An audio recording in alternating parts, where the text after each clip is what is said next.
Comment share subscribe করতে ভুলো না। এটা সাউথ ইন্ডিয়া ব্যাঙ্গালোরের দুর্গাপূজা। মণ্ডপটা অনেক সুন্দর, অনেক দূর থেকে প্যান্ডেল হয়েছে। ভিতরে দেখো কত সুন্দর সাজানো হয়েছে, দেখতে থাকো।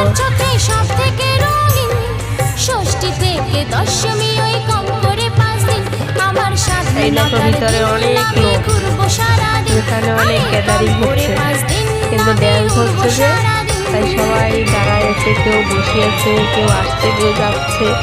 এই দেখো, এই দেখো লোকজন আসতেছে। লাইক কমেন্ট শেয়ার সাবস্ক্রাইব করতে ভুলো না।